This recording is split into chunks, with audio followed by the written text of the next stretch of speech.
le livre de la semaine.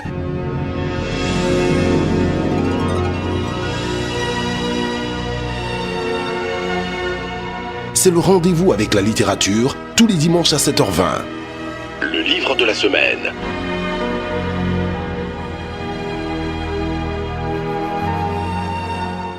Bonjour, Le Bunker de Tata est une œuvre du jeune auteur Abou Diarra, originaire de Tingrela dans le nord de la Côte d'Ivoire. Après un 2EA de lettres modernes obtenu à l'université Félix Houphouët-Boigny de Cocody, il est actuellement professeur de lettres modernes au lycée de Tiasalé. Cet ouvrage de 2 pièces de théâtre historiques nous rouvre les portes des palais royaux mandingues du XVIIIe siècle en y faisant ressortir les travers du fonctionnement du pouvoir et le désir effréné d'agrandir les royaumes par des batailles.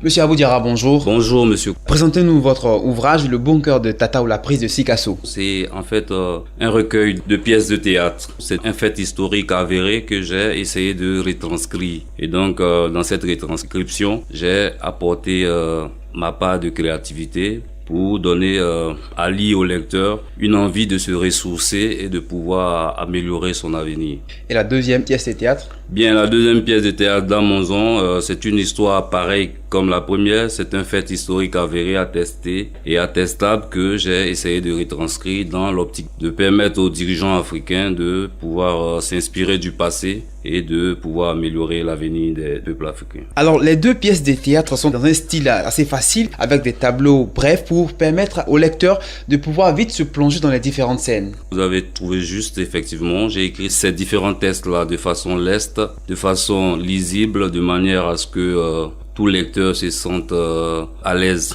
C'est-à-dire, j'ai permis à tout mon lectorat de pouvoir mieux comprendre cette histoire-là, la rendre beaucoup plus simple de manière que tout le monde puisse en tirer dividende intellectuel. Alors, pourquoi vous êtes intéressé particulièrement aux histoires des cours royales? Parce que c'est de cela que vous parlez dans vos 2 œuvres. J'ai repéré ces faits historiques-là de manière à ce que nous puissions nous ancrer dans notre passé, parce que pour pouvoir mieux appréhender l'avenir, il faut bien que nous soyons chargés de faits culturels. Alors, on va s'intéresser à la première pièce de théâtre qui est Le Bunker de Tata ou la prise de Sikasso. Lorsqu'on lit l'œuvre, on se rend compte que le royaume en lui-même ne se limitait pas au Mali, mais il comprenait aussi une partie de la Côte d'Ivoire. Effectivement, le Kénédougou, c'était un ensemble qui prenait en compte la partie sud du Burkina, la partie sud du Mali, la partie septentrionale de la Côte d'Ivoire et une partie septentrionale du Ghana. Donc c'était un empire qui était effectivement vaste, comme vous dites. Et donc c'est sur cette sphère historique, géographique-là que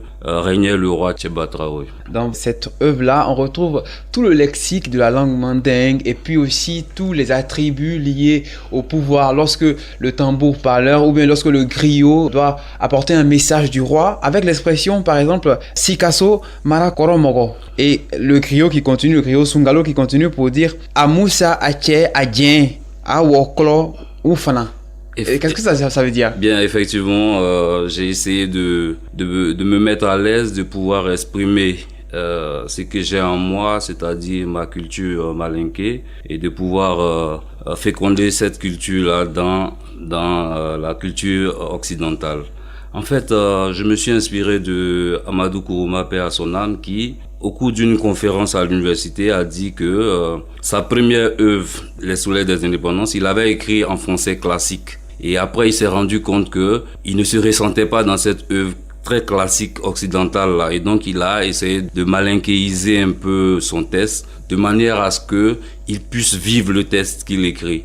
Donc, moi aussi, je me suis investi dans cette trajectoire-là, de sorte que je puisse dire des choses comme elles me viennent dans mon tréfonds. Et il y a un personnage aussi qui m'a marqué, c'est le Foumfa. Le Foumfa qui apparemment présage la fin, la chute du Kénédougou, mais qui n'est pas pris au sérieux par les habitants de Kénédougou. Pourquoi avoir choisi de prendre un fou pour présager l'avenir, alors qu'on sait qu'un fou n'a pas toutes ses facultés? C'est très juste, effectivement. J'ai pris le fou pour montrer aux Africains que on n'écoute pas les opposants, on n'écoute pas d'autres qui ont un autre son de cloche que la cloche qui devait être écoutée. Donc j'ai fait passer ce message-là par un fou.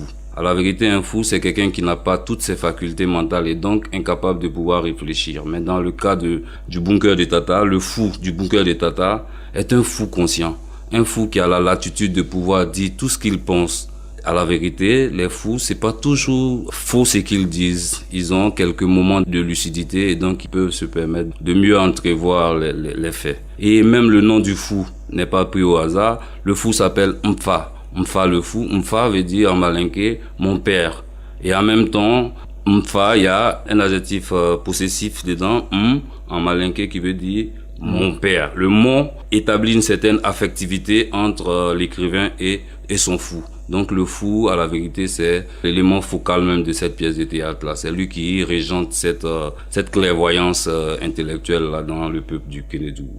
Et toujours à propos du fou Mfa, à la page 21 particulièrement, où le fou s'adresse au roi, il le vouvoie et après il le tutoie. J'ai pas bien compris le sens de ce style-là. Je lis le passage. Moi, le fou Mfa, la page 21. Oui. Moi, je suis ici parce que je suis peut-être le seul qui vous dit que le peuple n'est pas aussi prospère comme tu le dis. Alors, à quoi ça rime ce changement de personnalité à la personne de vous à tu en parlant? Bien, le vous est un vous de respect.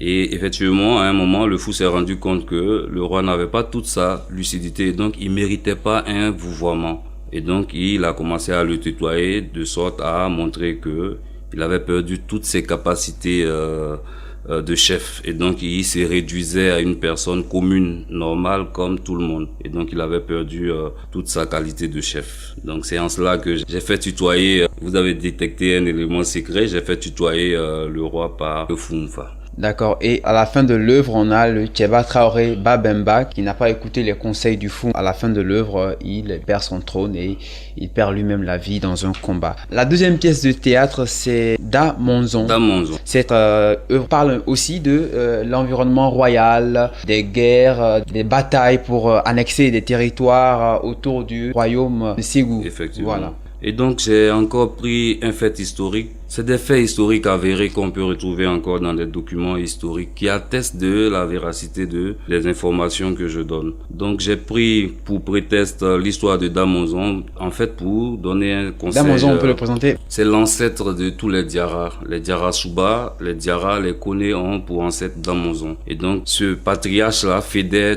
tous ceux qui s'appellent Diarra. Donc, j'ai essayé de ressortir une histoire qui est mienne, qui est une histoire qui m'a été contée par mes parents et moi-même à travers mes recherches historiques, j'ai pu théâtraliser tous ces faits-là pour pouvoir donner des conseils et c'est ma manière à moi de rendre pacifique ce monde dans lequel nous vivons.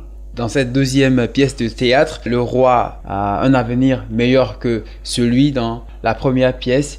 C'est vrai qu'il perd la vie au cours d'une bataille, mais son fils continue à diriger le royaume qui sera prospère, contrairement au premier royaume qui sera détruit et annexé par le colonisateur à qui vous faites référence dans la première œuvre. Et je me rends compte que vous voulez mettre en évidence une certaine classification des noms au niveau des noms des familles en parlant des Diarra, des Ngolo et des Koulibaly. Est-ce que vous pouvez nous résumer un peu cela? Effectivement, c'est une manière à moi d'expliquer un peu comment les noms sont. Et quand vous lisez cette œuvre-là, vous vous rendez compte que le nom Koulibaly, en fait, vient de Diarra. Et le nom Diarra, qui n'est pas un nom en tant que tel, vient du nom Koné. Donc c'est en tout cas ma manière à moi de rappeler aux uns et aux autres qu'ils ont une histoire et donc les noms qu'ils ont reçus ne sont pas des noms fortuits. Ces noms ont une histoire et donc il faut bien que tout le monde s'en imprègne parce que quand vous ne maîtrisez pas votre passé, vous êtes comme un arbre qui n'a pas de racines. Et donc c'est cette enracination-là que je souhaite que tout le monde ait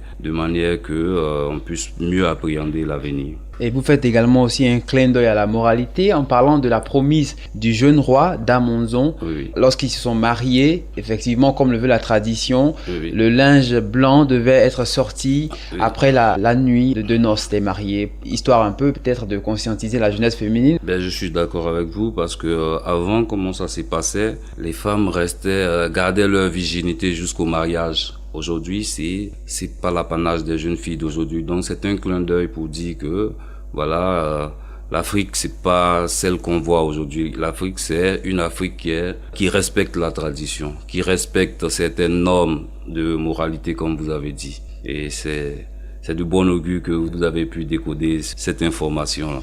C'est la moralité que vous avez voulu transmettre. Effectivement, vous avez trouvé juste. À vous, Diarra, je vous remercie. C'est à moi de vous dire merci. Je suis très heureux de me retrouver dans les locaux de la radio nationale. Merci infiniment.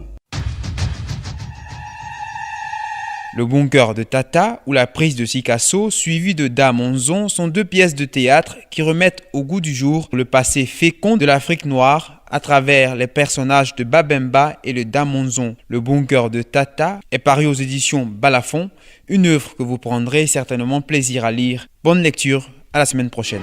Le livre de la semaine. Rediffusion, 19h20.